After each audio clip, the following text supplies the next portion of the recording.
नमस्कार, आपका स्वागत है हमारे खास शो डॉक्टर टॉक में। प्रेगनेंसी किसी भी महिला के लिए वो खुशी का पल होता है जिसका वो बेसब्री से इंतजार करती है, लेकिन कई बार मेडिकल हिस्ट्री या लाइफस्टाइल के कारण गर्भधारण में समस्या का सामना करना पड़ता है। इसका इलाज है आईवीएफ। आज के समय में आईवीएफ के जरिए बहुत सी महिलाओं को मां बनने का सुख प्राप्त हुआ है। किन कारणों से प्रेगनेंसी में कॉम्प्लिकेशंस आते हैं, इसका सलूशन क्या है, फर्टिलिटी के लिए कैसा लाइफस्टाइल होना चाहिए, इन सब पर बात करने के लिए हमारे साथ मौजूद है doctor Rajul Tyagi, IVF specialist, Javitri hospital and test tube baby centre, Lucknow से। Doctor Sipra Bagchi, IVF specialist, doctor Bagchi IVF centre, Lucknow. आप दोनों का बहुत बहुत स्वागत है। मेरा सबसे पहला सवाल डॉक्टर राजुल त्यागी से है, मेडिकल हिस्ट्री और लाइफस्टाइल के आधार पर फर्टिलिटी को प्रभावित करने वाले सबसे इंपॉर्टेंट फैक्टर्स कौन से हैं? पेशेंट की लाइफस्टाइल और उसकी मेडिकल हिस्ट्री का फर्टिलिटी की हेल्थ पर बहुत इफेक्ट पड़ता है। कपल की क्या एज है और स्पेशली फीमेल पार्टनर की क्या एज है, वो कब से प्रेगनेंसी प्लान कर रहे हैं और कब से इनफर्टिलिटी का ट्रीटमेंट ले रहे हैं। ये बहुत इम्पॉर्टेंट है पेशेंट के इनफर्टिलिटी ट्रीटमेंट के लिए। पेशेंट का क्या लाइफस्टाइल है, क्या वो बैठे बैठे काम करना सेडेंटरी वर्कर है? सपोज करिए अब वाइफ जो है कॉल सेंटर में रात को काम कर रही है और हस्बैंड डे शिफ्ट कर रहा है, तो वो पक्का ही है कि उनको इनफर्टिलिटी की प्रॉब्लम होगी। क्या वो एडिक्शन है उनमें, जैसे कि अल्कोहल, टोबैको और ये एक्सेसिव कैफीन, इन सब चीज़ों का अधिक सेवन करने से भी इनफर्टिलिटी की प्रॉब्लम हो सकती है। अगर पेशेंट का वेट ज़्यादा है, ओबीस पेशेंट है, उसमें भी इनफर्टिलिटी की प्रॉब्लम हो सकती है। मेडिकल हिस्ट्री अगर हम देखें तो वो बहुत इम्पॉर्टेंट है, जैसे कि fibroid, endometriosis, polycystic ovary, diabetes and thyroid, ये सारी परेशानियां जो हैं पेशेंट को इनफर्टिलिटी की प्रॉब्लम में कर सकती हैं। और हमारे देश में, इंडिया में, ट्यूबरकुलोसिस और सेक्सुअली ट्रांसमिटेड डिजीज़, ये भी एक इम्पॉर्टेंट फैक्टर है जिसके कारण कि फीमेल पार्टनर इनफर्टिलिटी से जूझती है। मेरा दूसरा सवाल डॉक्टर सिप्रा से है, फर्टिलिटी हेल्थ में सुधार के लिए अपनी लाइफस्टाइल को कैसे सुधार सकते हैं? जैसा कि अभी राजू मैम ने बताया कि आपका लाइफस्टाइल आपके फर्टिलिटी हेल्थ को कैसे और किस हद तक प्रभावित कर सकता है, तो यह ज़रूरी हो जाता है कि आप अपने लाइफस्टाइल को बेहतर करने के लिए कुछ आदतें और नियमों को अपने डे टू डे लाइफ में शामिल करें। तो सबसे पहले इसमें है नंबर 1, पौष्टिक और संतुलित आहार, यानी कि बैलेंस्ड और न्यूट्रिशियस डाइट को लेना। Junk food, high carbohydrate rich diet या फिर रिफाइंड फ्लावर यानी कि मैदे की चीज़ें, रिफाइंड शुगर की चीज़ें, इनका सेवन कम से कम करना है। और फल, हरी सब्जियां, हरी पत्तेदार सब्जियां, प्रोटीन रिच डाइट, इनका सेवन अधिक से अधिक करें। नेक्स्ट नंबर 2 आता है फिजिकल एक्टिविटी। आजकल के मॉडर्न लाइफस्टाइल में फिजिकल एक्टिविटी बहुत कम हो गई है, सबकी लाइफस्टाइल बहुत ही सेडेंटरी हो गई है। तो फिजिकल एक्टिविटी यानी एक्सरसाइज को आपके डे टू डे लाइफ में किसी भी फॉर्म में शामिल करना बहुत ज़रूरी है, चाहे वो सिंपल वॉक हो, रनिंग हो, जॉगिंग हो, योगा हो, डांस हो या फिर जिम वर्कआउट। नेक्स्ट है कि किसी भी तरह के नशे के सेवन से आप दूर रहें, चाहे वो अल्कोहल, स्मोकिंग, टोबैको, किसी भी तरह का नशा हो। एक और इसमें चीज़ होती है पैसिव स्मोकिंग, यानी कि अगर आप एक्टिव स्मोकर नहीं भी हैं, लेकिन अगर आपका पार्टनर, फ्रेंड या फैमिली मेंबर कोई भी स्मोक करता है तो आपको भी उतना ही नुकसान पहुंचता है जितना कि एक्टिव स्मोकर को है। तो इस बात का भी आपको ध्यान रखना होगा।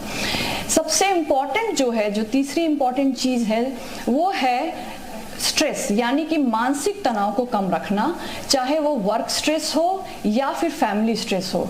और इसमें मेडिटेशन और साइकोलॉजिकल काउंसलिंग आपकी मदद कर सकते हैं। एक बात मैं और डिस्कस करना चाहूँगी, जो आजकल की युवा पीढ़ी है उनमें ये देखा जाता है कि जो उनकी एक प्रवृत्ति होती है कि वो देर रात तक जगते हैं और देर से सोकर उठते हैं। इसका बॉडी के सर्केडियन रिदम पर बहुत बुरा प्रभाव पड़ता है, जिसकी वजह से हार्मोनल इम्बैलेंस होते हैं और उसका इम्पैक्ट फर्टिलिटी हेल्थ पर आता है। अब डॉक्टर राजुल त्यागी, आप बताइए कौन सी मेडिकल कंडीशंस या रिस्क फैक्टर्स हैं जो प्रेगनेंसी की क्षमता को प्रभावित कर सकते हैं? जैसा कि मैंने आपको पहले ही बताया है, बहुत सारी मेडिकल कंडीशंस ऐसी होती हैं जिसमें इनफर्टिलिटी की प्रॉब्लम प्रेसिपिटेट हो सकती है, जैसे कि thyroid, endometriosis, sexually transmitted disease, ये डायबिटीज़, ये सब कंडीशन कॉमन है जिसके कारण हमें इनफर्टिलिटी की प्रॉब्लम हो सकती है। एंड स्पेशली ट्यूबरकुलोसिस, जो कि हमें लगता है कि लो सोशो इकोनॉमिक स्टेटा की बीमारी है, और ये कई बार हायर एफिलेंट क्लास में भी जिनमें कोई सिम्टम नहीं होता, पर हमने देखा गया है कि ट्यूबरकुलोसिस, जेनाइटल ट्यूबरकुलोसिस बहुत कॉमन है, और जिसके कारण उनका ट्यूब ब्लॉक हो जाता है या ट्यूब और ओवरी का रिलेशन डिस्टर्ब हो जाता है, जिसके कारण इनफर्टिलिटी होती है। डॉक्टर सिप्रा, मेरा आपसे सवाल है, फर्टिलिटी हेल्थ को एसेस करने और किसी भी इश्यूज की पहचान करने के लिए कौन से डायग्नोस्टिक टेस्ट उपलब्ध हैं? फर्टिलिटी हेल्थ को असेस करने के लिए तमाम टेस्ट उपलब्ध हैं, लेकिन जो बेसलाइन टेस्ट हैं जिनसे हम मोटे तौर पे जुड़ी समस्याओं का पता कर सकते हैं, उसमें महिलाओं में सबसे इम्पॉर्टेंट है ट्रांसवेजाइनल सोनोग्राफी का, जिससे हम ओवरी, यूट्रस और फैलोपियन ट्यूब से जुड़ी कई समस्याओं का हम पता कर सकते हैं। इसके अलावा जो हार्मोनल टेस्ट हैं जो ब्लड से किए जाते हैं, जैसे कि थायराइड टेस्ट, पीसीओएस से जुड़े हार्मोन टेस्ट, या फिर एएमएच टेस्ट जो कि बहुत ही इंपॉर्टेंट टेस्ट होता है ओवेरियन रिजर्व को पता करने का, इनसे हम मोटे तौर पे महिलाओं में कोई समस्या है या नहीं उसका पता कर सकते हैं। सिमिलर तरीके से हम पुरुषों में सीमेन टेस्ट से ये पता कर सकते हैं कि कोई फर्टिलिटी से जुड़ी समस्या है या नहीं है। लेकिन किसी भी टेस्ट को कराने से पहले मेडिकल सलाह लेना बहुत जरूरी है। गूगल करके टेस्ट करा के सेल्फ मेडिकेशन कतई ना करें। डॉक्टर राजुल त्यागी, आपसे जानेंगे, अगर मेडिकल इश्यूज पहचान में आ जाते हैं तो कौन सी ट्रीटमेंट ऑप्शंस उपलब्ध हैं? इनफर्टिलिटी के ट्रीटमेंट में हमें सबसे पहले पेशेंट की डिटेल हिस्ट्री लेनी है और उसको प्रॉपर ढंग से उसकी काउंसलिंग करनी है। काउंसलिंग का बहुत इम्पॉर्टेंट रोल है ट्रीटमेंट में। फिर हमें ये देखना है कपल की क्या एज है और वो कितने साल से इनफर्टिलिटी का ट्रीटमेंट ले रहा है।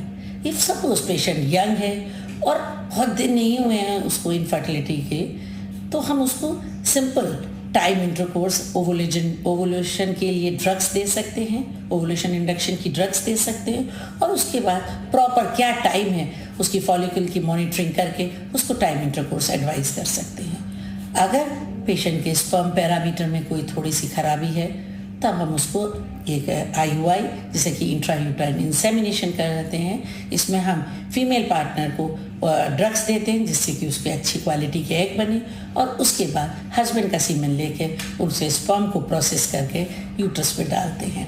तो ये बहुत सिंपल ट्रीटमेंट है।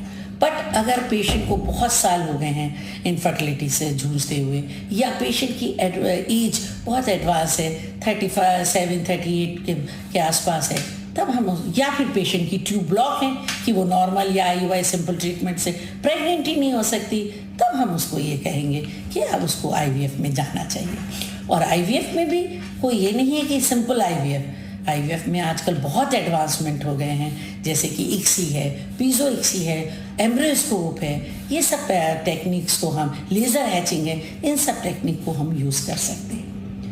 अगर पेशेंट यंग है और वो अपनी फर्टिलिटी के बारे में चिंतित है पर वो अभी बच्चा नहीं करना चाहती है, तो हम उसको यह एडवाइस देंगे कि वो अपनी एग फ्रीजिंग कराए, जिससे कि क्योंकि एज के साथ हमारे एग बनने कम होते चले जाते हैं और 40 के बाद बिल्कुल 0 हो जाते हैं। तो हम ये चाहेंगे कि वो अपने एग फ्रीज कराए, और जब वो अपनी लाइफ में चाहे प्रेगनेंसी प्लान करना चाहे तो वो अपने फ्रोजन एग से अपनी प्रेगनेंसी प्लान कर सकती है।